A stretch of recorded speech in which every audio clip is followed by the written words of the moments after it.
Welcome to today's episode of Hustle and Pro. We're talking football today with Jamar Landrom, who played at Tennessee State and was a former NFL player. We're going to talk a little bit about football, and a little bit about life and what Jamar is up to lately. So welcome, Jamar. Thanks for joining me. Welcome, welcome. I'm glad to be here. Okay, so we always jump into a few quick hits to sort of get to know your sports personality a little bit. So Okay. This is a big one, but who's your favorite all-time athlete? Favorite all-time athlete is Kobe Bryant. So what's your favorite sport then to play? Oh, my favorite sport to play, no question, is football. Football. But then what's your favorite sport to watch? Favorite sport to watch, I would say it's kind of leaning towards basketball more. I mean, football for a while was a love-hate relationship because I had to walk away not on my own terms. So for a while, I stopped watching football, but I'm slowly back watching football. But I would say basketball has become one of my favorite sports to watch in my downtime. Now, do you have a favorite all-time team? Favorite all-time team, particular in a sport? No, I don't. I always had a tendency to like individuals. You know, I get attracted to individual players because I see myself in some of the players, as far as relating to them, as far as how they carry themselves, the way they attacked the games they played, and with the preparation. So I have a tendency to like players, necessarily teams, but now, two teams I root for in football is the Pittsburgh Steelers and Jacksonville Jaguars, two teams I was previously with. And then in basketball, I like Westbrook now, so Houston is my squad. Also like LA Clippers because I like Kawhi Leonard. So I like individual players, so I don't have a particular team that I like. Okay. Growing up, though, where did you grow up? I grew up in Pontiac, Michigan, right outside Detroit. Outside of Detroit. So were you growing up like a Pistons fan? No. So my childhood, I grew up, I actually was a San Francisco fan. Okay. I like San Francisco for professional. I like Miami, University of Miami for football, and also like Duke for basketball. Okay. So you're all over the place. Yeah, I had the teams. I mean, I was exposed to sports earlier, so I think those were the teams that were good, at the time. So I fell in love with those teams. So what's the farthest distance you've ever traveled to play sports? farthest distance I ever traveled to play sports, Germany. You played in Europe. NFL Yep, Europe. NFL Yep. Europe. Uh-huh.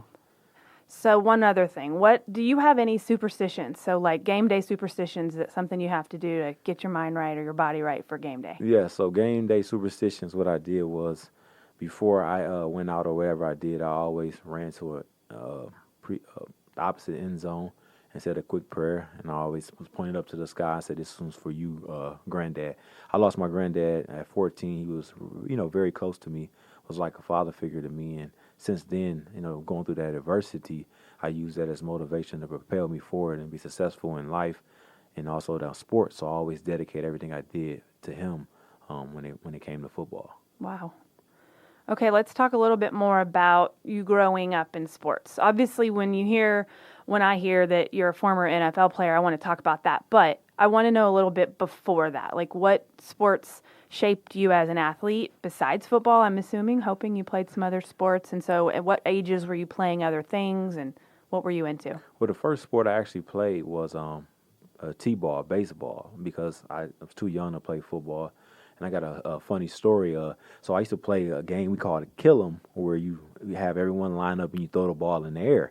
And you got to catch the ball and try to run. You got to try to beat everyone. So that was my favorite game for football. So I knew I was good in football because I was able to grab the ball and beat all those guys and score a touchdown.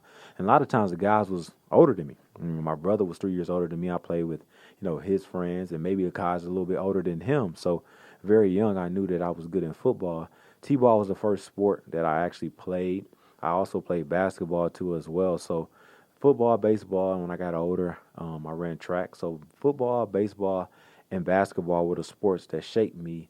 But football was my love. I knew that football was something that I wanted to do at a very young age, and I actually set a goal to make it to the NFL when I was 6 years old. 6 years old? Yes. You knew you were, or you just thought you were that good already, that young? You felt something? So I go by a quote. It says, "What one thinks, one believes. What one speaks, one becomes." So to break it down pretty much, I thought that football is something I like, something that I can do or whatever. So I started believing it, right? When I was playing with my older brothers, like I said, and older guys, and I was scoring touchdowns. And then when people asked me what I wanted to be and when I grow up, I said I wanted to play professional football. I want to be in the NFL. So I started speaking it. and then that's what I became. So I understood the power of that quote way before that quote without even one teaching it to me. It wasn't until later on in my life I found that quote and I fell in love with that quote. Wow. So as you got older, after age 6, and that's your goal, at what point did you realize your college, likelihood to get into a college that you wanted to go to and play? It was no question that I knew I was going to get in college. I mean, I knew I was going to do exactly what it took. One thing in my mind, I knew long ago that if I do my part, the rest will take care of itself. So I expected to win. So I knew that I excelled in Little League football. I excelled in middle school. I excelled in high school, and I had an older brother, and I had people that came before me. My high school coaches played in the field. They told me exactly what I needed to do. So he went to college, so I knew exactly what I needed to do on my part to get a scholarship to play. And it was actually to where I got my first scholarship offer, in which I ended up going to that school was University of Toledo. I went to a camp that they held for rising juniors and rising seniors, and I performed well, and I performed so well they offered me. So it was after my sophomore campaign, which I started on varsity, got moved up to varsity my freshman year in high school, but I started on varsity and led our team in interceptions with 8 interceptions. Had a very successful, season that season. So they knew about that. They knew about the other schools that was recruiting me. So they decided to take action. They offered me. So it was then there was, it became a reality Yeah. that I knew I was going to have a college scholarship. I knew that I was going to be that one step closer to my dream. That's early to That's know early, the first yes. few years of your high school that's going to be a reality. Yes. So then tell me about your journey to the NFL. My journey to the NFL, like I said, I started at University of Toledo. I went through some adversity there. I had to transfer to Tennessee State. I arrived at Tennessee State, went through some adversity there. Had a very successful senior season, where I was runner-up defensive player of the year, All-American. Worked out for the Pro Scouts. Had some adversity there. They actually thought our pro day was one day and no one showed up. So I prepared all for this day and was devastated. But one thing in my life, I always went through adversity. I knew how to keep going. I stayed ready mentally. And I worked out for individual teams. And then, I went through the draft process. And Pittsburgh called me actually after the draft and signed me as an undrafted free agent. So that journey making it to the NFL was one that wasn't easy. I had to overcome adversity. I had to continue to fight. I had to continue to believe. And a lot of times during that process, there are a lot of guys that's good enough to make it. But the biggest thing about it, when you're thinking about from a mental standpoint, is the adversities, the obstacles you have to go through. Are you still going to believe? Are you still going to have that same faith that you had when everything was going good? And that's what separates people. It's the mental aspect. If you make it in Division I or even Division I AA college and you're a starter and you're on conference, you can play at the next level. But mentally, where is your mind at when it's going to take you to separate yourself, to deal with the adversities, to deal with the things that's going to be thrown at you? Are you going to be prepared mentally? So you can prepare yourself mentally, but then when you get to with the Steelers and you're in Pittsburgh, were you ready? Yes, I was ready. I mean, physically, I was always gifted at a very young age. I knew that. I had a prototypical size, that for the position. But one thing I had that was against me, was out of my control, was being in Pittsburgh at that time. There were some guys that came from bigger schools, so to say. When I was at Toledo, I played against Larry Fitzgerald, Big Ben Roethlisberger. So I played against the supposedly superior talent, and I performed well against them. So the strike against me was coming from a smaller school, historically black college, Tennessee State, that these guys were better than me. So I had to perform much more and look that much better than them, because I couldn't be even, because they're going to give them the edge when it comes to sports. So I knew I was ready. I performed well. That was my whole life. I thought about it. I envisioned myself there way before I even got there, running out of the tunnel, wearing a professional uniform, whatever the case may be. So I was prepared for the moment. Like, I expected to be there. So it wasn't like, oh, I made it to the NFL. Look at me. It was just something that I expected to do. It was a part of the process. It was supposed to be a part of my life. So there wasn't a huge transition that you felt like some athletes feel probably going from college to pro. You were already in the mindset that you belonged in there. Yeah, I was in the mindset that I belonged. And mindset is everything. The biggest difference was the mental aspect, like you said, the information that they throw at you. So they threw a lot of information at you. So instead of partying and going out, guess what I did? I went back to the room and I studied. I studied the playbook so I can make sure I knew it. Because of me not knowing it, then I got a quote of saying, I'm not going to lose because of me. A lot of people lose because of them What it pretty much means is that if you know something required of you that you have to do to be successful, then do it. Don't be a reason that you can't be successful or you're not getting it because of you. So I knew if I had to study the playbook because I didn't know it. So I continued to study the playbook and I learned it and I actually had it. Like I said, and this situation was totally out of my control when it came down to them deciding to who they wanted to keep going forward. So what does And that look like then? How do you transition then back, out of this dream that you've had, and get in the mindset to like, how do you see yourself at the next step? Oh, so for me, it was a process. So I got released from Pittsburgh, and then I had to go home. It was a waiting game. I was devastated, but I knew something was going to come from it. Like I said, every university I use as motivation. So I actually got a tattoo after they released me, and I got it on my left rib, and it says, it's like a determined face, and it says, will to succeed. So instead of, I cried, I'm a man, I cried about it because it was something I really cared about. I Right. didn't understand the business aspect of it. I thought the best players would play and something like that. Not that So simple. so I had to go back to Nashville, and I started working at Budweiser, but I kept working out, and then eventually, Jacksonville called me, and then work out, and they signed me too as well. So then how long were you there at I was in Jacksonville 06, and then 07, part of 07, I got released. And I got frustrated, like, you know what, I know I'm good enough in the business aspect. I just want to play. So I told my agent that I just want to play. So the CFL had offered me a contract to play. So I signed with the Edmonton Eskimos. There were 4 seasons left in the actual, 4 games left in the season. And then Tennessee Titans and the Buffalo Bills called my agent and wanted to sign me. And I was like, what? So then they didn't even let me out the contract. So I had to go. You were stuck. I was stuck. The CFL didn't want to let me out the contract. Really? The business aspect can really mess up sports. So if you had it to do all over again, or what advice do you give a young player in the league a year or two? Then, you got to be patient. You got to be ready. Going through that process, you never know when the NFL is going to call. It's a business. Don't take nothing personal. It wasn't about talent. It was about what teams had a fit and a need. And then also your agent. Your agent must be good to be able to have those relationships. Everything's about relationships. Think about sports is people think that it's the best people play. No, a lot of it is political. A lot of it is about relationships. So I encourage a young player to make a lot of relationships with the people, many people as they can that has connections. Make sure they make a great relationship with their coaches because you never know what can happen. That coach can get a different job. Right. He can or tell other coaches what they love about you. Yeah. That's why I tell a young player to really focus on himself or herself and control what they can control, right? And that's being the best version of you. You can't control the coaches. You can't control a team. You can't control the outside environment, but you can control the inside environment, what you allow in your mind, what you feed your mind, the process that you actually go through individually to prepare yourself for whatever situation that you embark on. And how you react. Yeah. Controlling how you react. So you were upset and you still wanted to play, and so you let the want to play override your decision to maybe think it through who you could go play for later and be patient. Did your agent ever at one point say, don't go play right now, wait these, last of this season out and see if somebody else He should. I think personally he should have did it, but even still, it was my decision ultimately.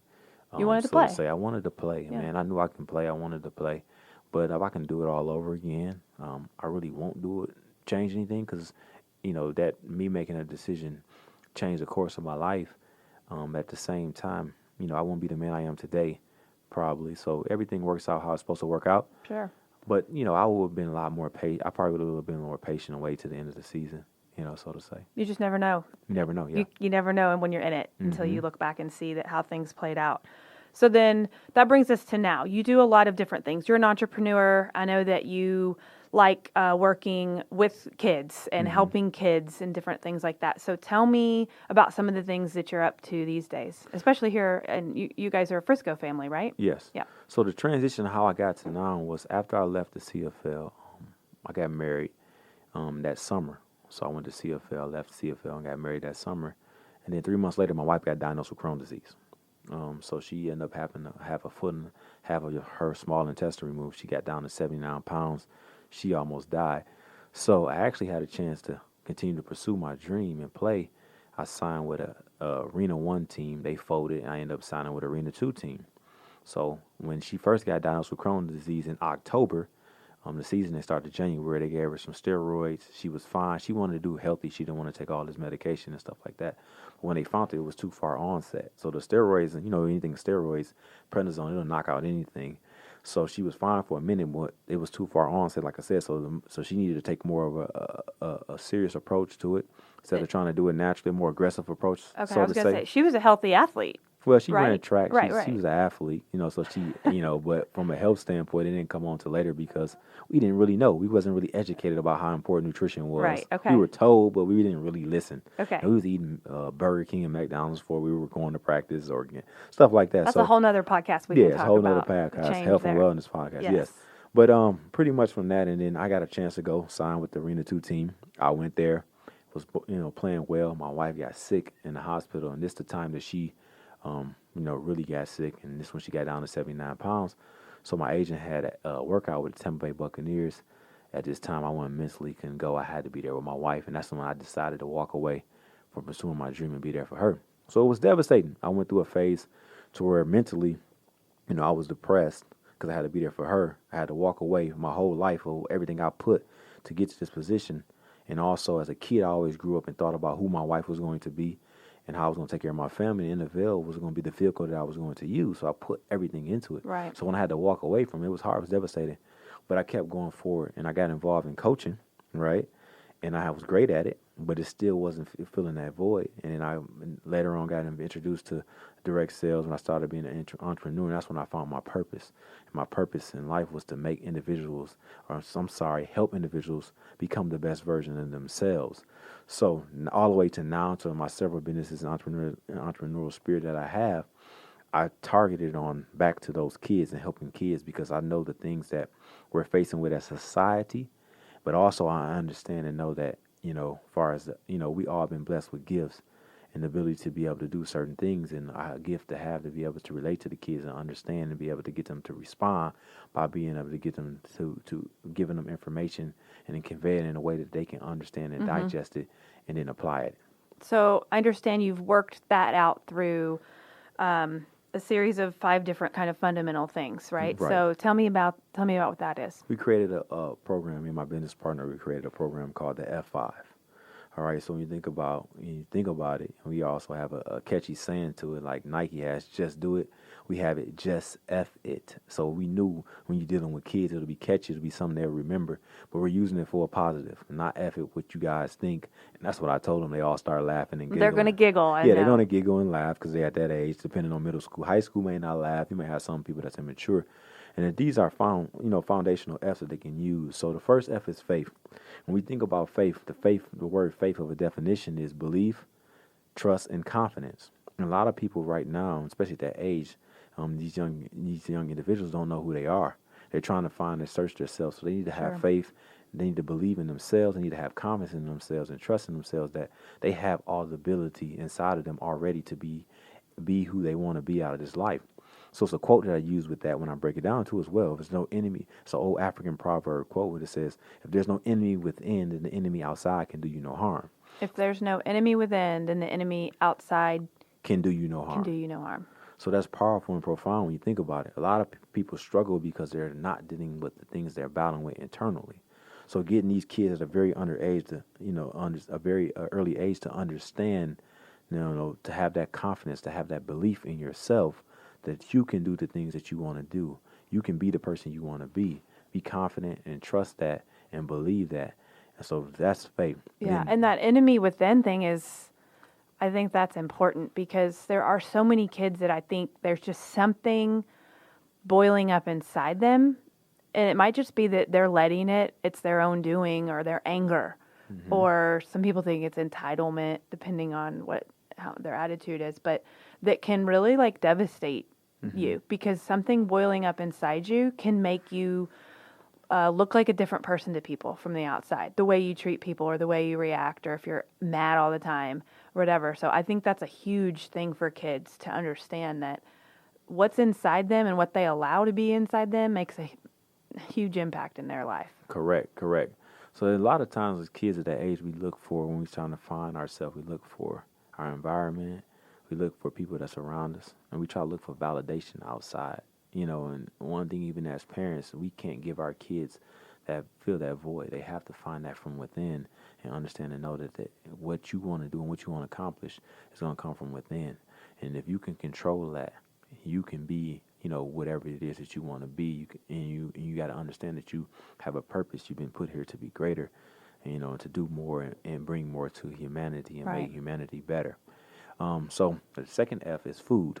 So you think about food, we think about from a standpoint of what they actually put in their body. Our bodies, need certain things from a nutritional standpoint to actually function correctly. There's always been ties to carbohydrates, dealing with the fact of, giving the kids energy and messing with the chemical imbalances when it comes to their mind and what they're thinking. So making sure they eating a balanced diet from a food standpoint. Okay. But the actual thing, like you said, what are you allowing into your mind? Food for thought. What are you feeding your mind as far as what are you listening to? Who are you listening to? What are you allowing to control your thoughts? So a lot of times, are you allowing your emotions, how you feel in that current situation, to control your thoughts? Are you listening to, are you making sure that when you think of negative things, you have something in place to say, oh, no, that's just a negative thought. It's just how I'm feeling at the time. Yeah. And shake it off. Are you giving yourself reassurance? And you can tie that into as far as what you're thinking, what you're listening to, the affirmations that we created as well. So they go in hand with the fitness aspect too as well. So like having which is the third F, is fitness, which is having a fit body, act of being fit, meaning you're able to move around and be fit physically, but also mentally. Your mindset when you go through adversity. So food for thought and then fitness, those go hand in hand, because what you put into your body, what you're doing physically, those two are directly connected. So having affirmations, like I said, so these are affirmations I say with my son every morning. And me and my business partner created. We have a song we created as well. We're going to sell it on iTunes. The kids loved it. I played it for them, but it goes like this. I am strong. I am courageous. I am thankful. I am grateful. I am dominant. I'm a lion. Through your word, I would triumph. I am king, so I lead, and I soar with the equals. I am purpose, so I'm worth it. I am opulent. I am prosperous. Wow. So those words are very profound. Yeah. Right? They're very profound. And he understands, he knows that. He likes to sing it every morning. And we create a song and say, let's go. Put in work, let's go. Put in work, let's go afterwards. And we create it and we rap it or whatever. And the kids is catchy and he love it. Yeah, that's awesome. So they start bouncing to it and stuff like that. What age kids are you talking about that you... You can pay it to elementary kids, high school kids, middle school kids. Every kid that see it, hear it, they like it. So the thing about, like I said, what are you listening to? The music now is not feeding anything. Everything is negative. Everything is negative. Your mindset. When you go through adversity, do you know I'm strong? I can make it through this. I'm courageous. Right. Or a lot of kids, we in Frisco area, they don't even know how great, how blessed they are. I'm thankful. I'm grateful. Right. A lot of kids don't have what you have. So it's reassuring them every single day that you have these blessings. You have all this stuff in front of you or whatever. You are strong. You are courageous. So when you go through adversity, I'm strong. I'm courageous. Adversity is not going to stop you. I love that. And then the last one, the fourth F is focus. We're in middle school. We're in high school. Staying focused. What is your responsibility? That's hard for these kids. Yeah, what is their responsibility right now? So I asked the question when I was at school. I said, how many of you in here pay bills? The only person raised their hand was the teacher. So I said, okay, that's simple. You keeping the main thing. Being the best son or daughter you can be. As your student athlete, making sure that you exercise and know what you're doing as well, but also taking care of your grades. Sure. All right? Keeping the main thing. That's it. You don't have that many worries, so stop, letting other stuff, get you off focus. And that's one of the main things that stop everybody. They're focused. They cannot stay focused or whatever. You have a routine. You go to school. You do that. You come home. You do what you're supposed to do at home. You stay focused on those things, keeping the main thing. And when you stay focused, you understand and know that this is a temporary situation. So don't never make permanent decisions in a temporary situation. Too many times as teenagers or whatever, kids, they make permanent decisions based off their emotions. In a They're not thinking about the next step. It's temporary situation. Right. So stay focused. Worry about what you can That's worry about. a brain thing, too, for that age. I think it's something in the front part of the brain where it's not developed to where they're thinking a few steps ahead of what the outcomes are going to be to some of their decisions and choices that they make.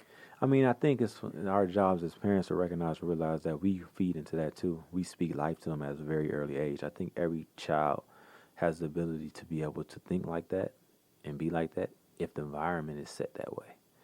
If you're taught to. Yeah, if they're taught to. Pay so attention a child to is only that. taught to what you teach either, verbally or by example.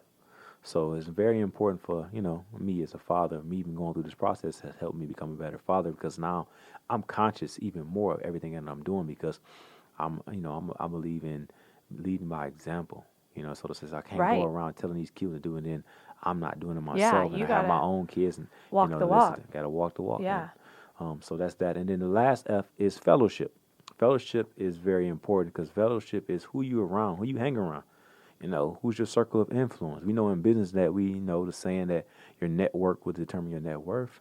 But for here, as a kid, it's who you surrounded with and who you're around will determine how high you go in life and how far you go in life. So if you're not surrounded with great peers, or whatever, and you allow them to influence you wrongly because you want to fit in, you want to be popular for this temporary situation, which is middle school and high school, because this Right. time will pass, and you allowing them to affect you negatively, or how are you allowing them to affect you positively? They're motivating you, they're pushing you to become better. And then teaching them it's okay if your fellowship is not right and you can't find nobody, it's okay to be alone. It's okay to back up, and it's okay for you to be able to look for people Hmm. like-minded individuals like you, to That's plug yourself in hard. a group. Yeah, it's hard. But that's a good point that sometimes kids feel like the only people in their group bailed on them, or like when kids come back from summer break and the kids they thought were their friends have changed. Hmm. Maybe they had a rough summer, or I don't know, whatever they're into now. And that's a scary thing for kids to realize that they got to maybe refresh their circle of friends. So Right. that's important, like you said, that it's okay to step back, be by yourself for a second, and kind of take a look and reassess who you want to choose to be around you. Right, exactly. Fellowship is very important, especially at a young age. I mean, a lot of people aren't driven. A lot of the kids don't know exactly what they want. So they try to find and test different things, but that can be dangerous, but also can be positive. You know how to leverage it and use it. So the biggest thing, what happens is kids go from different groups and trying to be different stuff, trying to find themselves all in part of the process. Those are kids usually don't have all the other F's that I just said. So like now, as you can see, the F5 program helps to get them a game plan, bring some attention to their situation, and actually help develop them. And we had created a saying, like I said. So when you're going through doubt or you don't believe in yourself, just F it. Go back to faith. Well, what is Go back. faith? Yeah. Yeah, so if you're not feeding yourself positive thoughts and you're not watching what you put in your body, just F it. So we have a saying, so okay, I remind myself I need to F it. I need to go back to the F's. So now it gives them a foundation. It gives them something that they can keep in their mind, and also a game plan and a guide to help them. So we have a whole program we can roll out for them. We can come. We can do weekly things. We can come up to the school, do extracurricular activities from a standpoint, stuff that's going to actually help them and grow them. The biggest thing right now is, school takes care of the IQ, but we all know that the EQ is what really determines how successful you're going to be Mm-hmm. in life. And that's why mental health is a huge issue because a lot of people don't have the EQ skills to be able to deal with the things they thought life was going to work out. Like I got a degree and I'm supposed to get a nice job, but I can't find a job. Now, how do I deal with that? Having those EQ skills to help them go through that, to be able to understand and recognize and then make sure they help themselves become the best version of themselves. So now everything they do outside of that is only adding value to everywhere they go and not taking away from it. Yeah, that's great. I love that you have this program put together and that you can go to schools and talk to kids or teams or whoever really wants to hear, let the kids hear what you have to say. So I also want to say, like on Instagram, you're Mr. Let's Go, right? Yes. Mr. Let's Go with Mr. Let's Go, that's my motivational lots brand. of O's, Yeah, four four O's. O's. Four O's is a foundation. I mean, at four, so I'm real big on numbers, so Yeah. numbers mean something. Yeah. So four is a foundation. Mr. Let's Go is my brand name. And so you guys can look for him there. And I like that I think it was there, I don't know where I saw this, but you say that a force put you here to impact millions. Yes. So I believe I've been put here for a reason, and to become a force, to be able to impact millions. So our goal is to help individuals become a force. So when you're a force in this universe, and then a force is something that's powerful, that's something that understands and recognize who or she is, and understand it has a purpose and will not be stopped by any means when it comes to that. So teaching kids and teaching individuals, adults, because we have an adult program too as well. So we're teaching individuals as a whole to become the best version of themselves, so they can become a force, a positive change in this world that we so desperately need. I love it. Love it. Positivity and motivation. Correct. You're doing some good stuff. Thanks for jumping in the studio with us Oh today man, and I'm telling us excited. about it. I'm excited, man. I mean, I'm excited. I'm passionate about it. 2020 is, is fast, rapidly approaching, and I'm excited to impact some lives and change some lives and go forward with this F5 and really push this movement. Good deal. And I know your wife impacts lives too. She's an educator and a coach here in Frisco, right? Yes, she is a Yes. coach, educator. We have a powerful story. This is something that we'll be doing long term together. I mean, she has that educational background, so she really understands and she resonates well with the kids. She has a gift as well too. So we're in a position to really impact, and that's the thing to go to make better better individuals. Period. And have a solution to the problems that's going on right now, which is the huge epidemic is mental health. Yeah. And that's what I want to attack. Yeah. And that's what it's all about. Helping 1, 2, however many millions, however many people you can talk to and help them through, especially young people, help them through whatever they're going through at the time and just get to the other side of that and make a better individual. So thanks for everything you're doing. Thanks for coming in. Thank you for having me. Let's go.